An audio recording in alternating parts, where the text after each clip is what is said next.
everybody's talking about the potential UFC fight at the White House. That is pretty exciting. You know, Dana White and President Trump are all besties, and he loves UFC.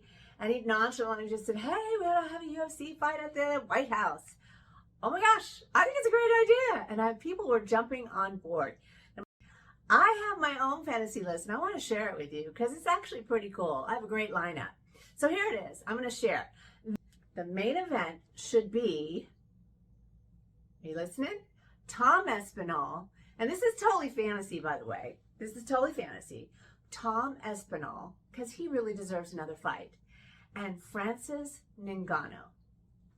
I mean, that would be a great event. Both of them are amazing fighters. You know, Francis was the champion, then he scooched over to PFL. And I think that he should come back. And PFL and UFC should cut a deal and get them to fight. That would be my fantasy main event. Now, for the co-main event, a few things need to happen.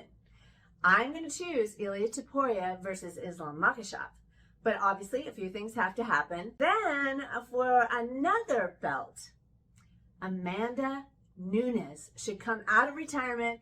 She's a two-time championship. She's a bad mama jamma.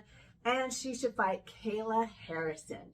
Now, that would be a huge women's fight. Huge. Okay, so for the fourth championship belt, I think it should be Alex Pereira and Magomed Ankalaev. That would be something. I mean, everybody was so blown away by Alex losing to Magomed. So I think they should have a rematch. I think that would be a great fight. Now, so we all know there's 5 fights on the card. A fifth. It should be Alexander Pantoja versus Joshua Van. Now, Joshua Van just fought Brandon Royval, the number 1, and he was number 12, and he beat him handedly. Now, those are my opinions. I would love to know who you think would be a fantasy list for the White House UFC fight. Now, leave your comments below. I want to hear, I want to answer you. I love getting DMs from you and comments from you. I love hearing from my fans, so leave them below. Thank you so much for watching. Have a great day. MMA Hot Lips out.